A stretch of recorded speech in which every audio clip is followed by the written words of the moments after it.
महबूबा मुफ्ती जी, madam Mehbooba Mufti जी, madam Mehbooba Mufti जी।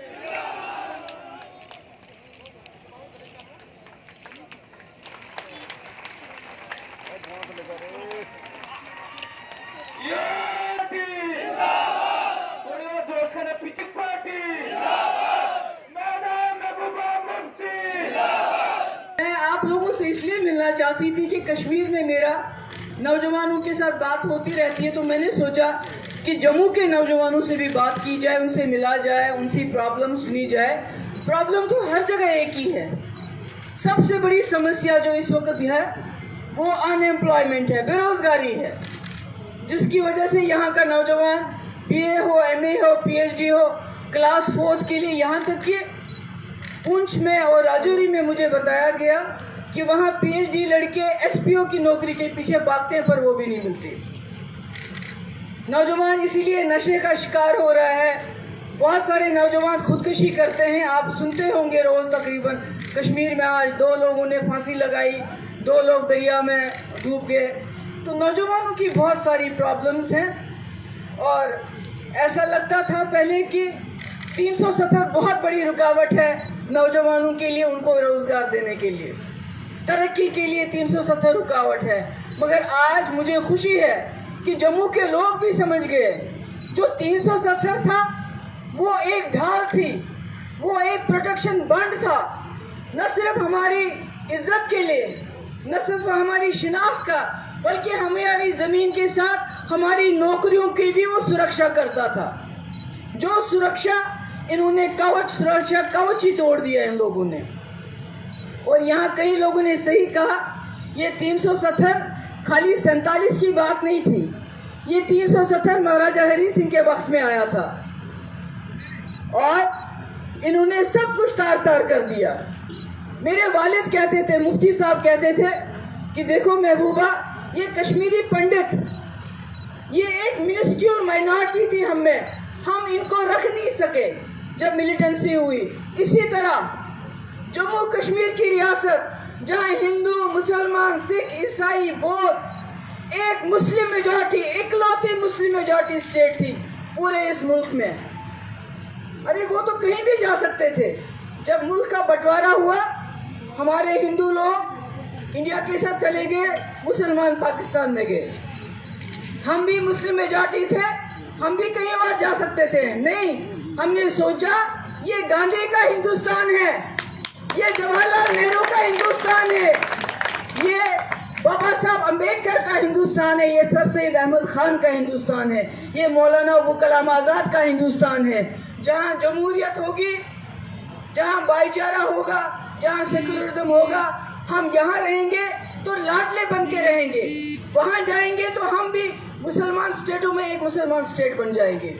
मगर अगर यहाँ रहेंगे हिंदुस्तान में, तो हम एक इकलौती मुस्लिम स्टेट बन के अपनी जो शनाख्त है उसको संभाल पाएंगे।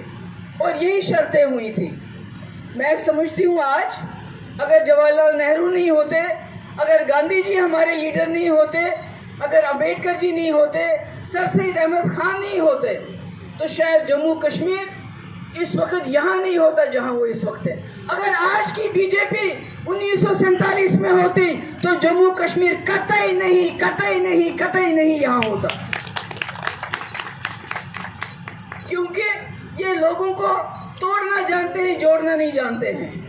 ये जवाहरलाल नेहरू का बड़कपन था, जम्मू कश्मीर के लोगों का बड़कपन था, जिन्होंने मजहब को तर्क करके शर्तों पे इस मुल्क के साथ, जमहूरी मुल्क के साथ हाथ मिलाया, ये कह के कि हम आपके साथ आना चाहते हैं, हम रहना चाहते हैं। हमारी जम्मू कश्मीर की रियासत एक छोटा हिंदुस्तान है जहाँ हिंदू, मुस्लिम, सिख, ईसाई भाईचारे में रहते हैं।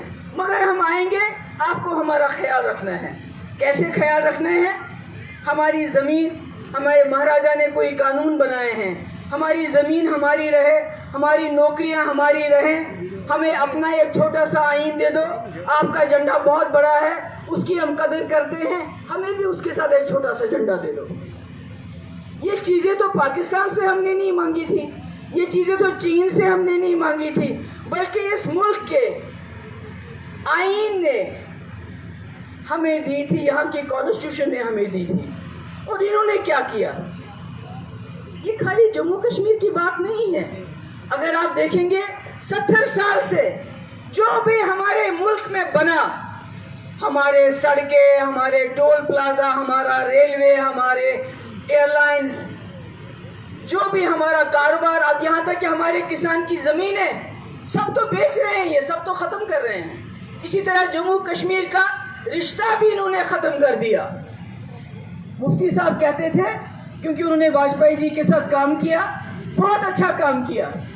मैं बार बार दोहराती हूँ, और आप चूंकि जवान बच्चे हो, आपको भी बताना चाहती हूँ। जब मुफ्ती साहब सीएम बने, वाजपेयी जी पीएम थे, मुफ्ती साहब उनसे मिलने गए और बोला वाजपेयी जी से, वाजपेयी जी आप पाकिस्तान से बात क्यों नहीं करते हैं? तो वाजपेयी जी ने कहा, मुफ्ती जी क्या बात करूं, वो कश्मीर मांगते हैं। तो मुफ्ती साहब ने कहा, ये तो हम जानते हैं, कश्मीर तो कोई नहीं दे सकता, मगर हम ऐसा करें, आप रास्ते खोल दें, आर पार नौशहरा, जंगा, जम्मू, सियालकोट, रावलाकोट, पुंछ, जो बाकी रास्ते हमारा मुजफ्फराबाद, उड़ी, ताकि हमारे लोग वहाँ जाए, वहाँ के लोग यहाँ आए। ये जो दुश्मनी की दीवार है, ये जो जम्मू कश्मीर जंग का अखाड़ा बना है, ये दोस्ती का पुल बने।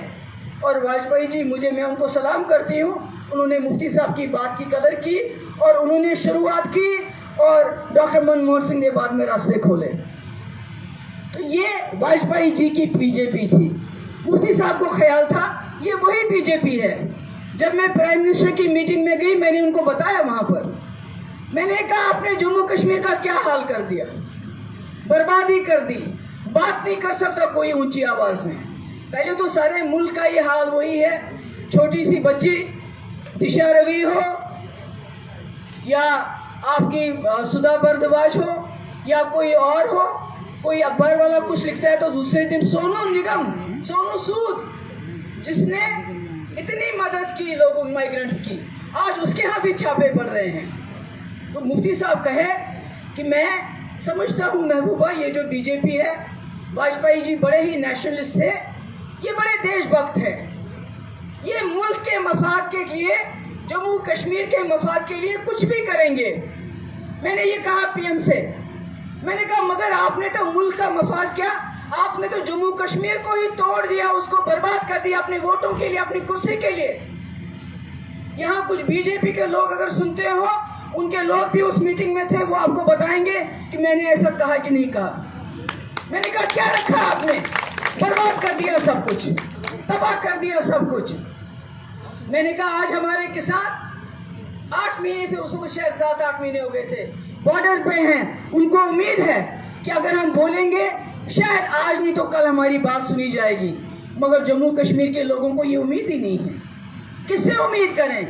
उस सरकार से उम्मीद करें जिन्होंने उनकी पगड़ियां उछाली, चाहे वो मेरा यहाँ का डोगरा हो, चाहे कश्मीरी हो, चाहे गुजर हो, चाहे पहाड़ी हो, जिन्होंने हमारे मुंह से निवाला छीन लिया नौकरी का। आज हरियाणा में वो नौकरियां रिजर्व करते हैं अपने जवानों के लिए, मगर जम्मू कश्मीर के जवानों की नौकरियां छीन लो, इनकी जमीनें छीन लो, इनकी नौकरियां छीन लो, इनको प्रॉपर्टी टैक्स लगाओ, इनको ये टैक्स लगाओ, इनकी उम्र 48 साल कर दो नौकरी में। ये कहीं है क्या मुल्क के अंदर? 60 साल है और यहाँ 48 साल। आप खुद ही देखिए इन्होंने कहां से कहां पहुंचाया हमको। और हमारी जीडीपी बांग्लादेश से भी हम पीछे चले गए हैं। मैं आपको कुछ मिसालें दे। और क्या होगा, यहाँ मेरे बड़े अच्छे, मैं नाम नहीं लूंगी, कुछ मीडिया के लोग इंतजार कर रहे हैं ये कब बोले अफगानिस्तान, तो शाम को 9 बजे की डिबेट होगी। शाम को 9 बजे मैं बोलूंगी अफगानिस्तान के बारे में। क्या बोलूं कि आज जब शाम को टेलीविजन पे किसानों की समस्या डिस्कस होनी चाहिए, हमारे 500 से लेके 1000 किसान जो है शहीद हो गए, उनकी बात नहीं करते हैं। बेरोजगारी बढ़ रही है, नौजवान इस वक्त जहर खाने के लिए, ड्रग्स खाने के लिए ड्रग्स खा रहा है क्योंकि उसके पास रोजगार नहीं है। जैसा मेरे किसी बच्चे ने यहाँ बताया, मोदी जी ने कहा था हर साल 1.5 करोड़ नौकरियां दूंगा, मगर इतनी हालत कभी खराब नहीं हुई जितनी आज हो गई है। इन बातों पे बहस नहीं होती। बहस किस पे होती है? अफगानिस्तान तालिबान। क्योंकि जितना यूपी का इलेक्शन नजदीक आएगा उतना तालिबान और अफगानिस्तान। और मेरे हिंदू भाइयों बचाओ, तालिबान आ रहे हैं, आपको खतरा है। अरे उनकी छोड़ो, अपने मुल्क की सुध लो। हमारे मुल्क में क्या हो रहा है? हमारे मुल्क में क्या हो रहा है? किसान 10 महीने से खजल हो रहा है। अन्नदाता जिसका अन्न आप आज थैलों में डाल के गरीब लोगों को मुफ्त दे रहे हो, उसका अन्नदाता किसान, और उस पे अपनी फोटो चिपका के गांव-गांव बेच रहे हैं। यार उसमें तो किसान की फोटो होनी चाहिए थी, नहीं होनी चाहिए थी। जितना पैसा एडवर्टाइज पे आप कहीं भी देख लीजिए, हर जगह इनके बिलबोर्ड्स लगे होंगे। आपने कभी डॉक्टर मनमोहन सिंह का बिलबोर्ड कहीं देखा था? मैंने अभी पढ़ा कि आरटीआई के किसी बंदे ने आरटीआई की थी कि भाई ये जो बीजेपी है एडवर्टीजमेंट पे कितना पैसा खर्च करती है। आपको ताजुब होगा कि करोड़ों रुपए दिन में खर्च होते हैं एडवर्टीजमेंट पे। ये जो पेट्रोल की कीमत बढ़ाई जा रही है, अगर बाहर लीटर पे 1 रुपया बढ़ता है तो यहाँ 50 रुपए क्यों बढ़ाता है ये? क्योंकि ये जो एडवर्टीजमेंट करती है, इसका पैसा कहाँ से आएगा? ये जो दूसरों के एमएलए चुराते हैं, उनको खरीदते हैं, जिनको खरीद नहीं सके उनको ईडी से पिटवाते हैं, तो फिर वो कैसे होगा? वो पैसा तो आपकी जेब से निकल के पेट्रोल में जाके इनकी जेब में जाता है, जिसे खरीद फरोख्त करते हैं। अरे तालिबान ने बड़ा जुल्म किया औरतों पे। अरे आप भूल गए क्या? हमारे यहाँ 15 मिनट में एक रेप होता है, एक बलात्कार होता है, और उसके बाद उनको रात के अंधेरे में जला दिया जाता है। हमारे यहाँ दिन में सैकड़ों की तादाद में लड़कियों को डॉवरी के नाम पे जलाया जाता है। उसकी सुध लो, तालिबान तालिबान, अफगानिस्तान तालिबान, ये क्या बात करते हो? आप देखो हमारे लोग, गरीब लोग कहाँ पहुंचे हैं, कितने गरीब हो गए हैं इस 7 साल में। जो 70 साल में कांग्रेस की सरकार ने, दूसरी सरकारों ने इस मुल्क में पैदा किया था, बनाया था, वो 7 साल में ने सारा तबाही बर्बाद कर दिया। सब कुछ बेच डाला, कुछ भी नहीं रखा। अभी देखिए यहाँ आज जम्मू के हमारे दुकानदार वो परेशान है कि रिलायंस वाले आ रहे हैं। अरे बाबा, इन्होंने जम्मू के दुकानदारों की दुकानदारी क्या छीनी? इन्होंने तो पूरे मुल्क को कंगाल कर दिया। इन्होंने रखा क्या है? अभी नौकरी तो नहीं देते हैं। आईसीडी सेंटर्स जो हैं, आंगनवाड़ी वर्करों को बोलते हैं 1000 को निकाल दो। ये है इनका हाल, ये है इनका तरीका। सिर्फ अभी इलेक्शन नजदीक आएंगे, तालिबान तो मिल गया, ऊपर वाले ने मेहरबानी की, अफगानिस्तान भी मिल गया, अगर उससे भी काम नहीं चला तो पाकिस्तान खतरा। अरे वहां से वो आ रहे हैं, ड्रोन आ रहे हैं, ये हो रहा है। नहीं, चाइना की बात नहीं करेंगे, ना ना ना ना, चाइना तो आ गया वहां पर लद्दाख में, उसकी बात नहीं करेंगे, उससे वोट नहीं मिलने वाले। अगर डराना है तो तालिबान से, अफगानिस्तान से, पाकिस्तान से डराओ, फिर कोई इधर उधर थोड़ा कुछ कर लो और वोट मांगो लोगों से। भूल जाते हैं ये लोग गंगा जिसको इतना पवित्र समझते हैं हमारे मुल्क के लोग, उसमें लाशें फेंकी गई क्योंकि गरीबों के पास उनका अंतिम संस्कार करने के लिए कोई पैसा नहीं था। तो अब जब वहां के इलेक्शन होंगे तो वहां के जो मुख्यमंत्री है वो लोगों से क्या कहेंगे? क्योंकि नौकरियां तो उन्होंने दी नहीं।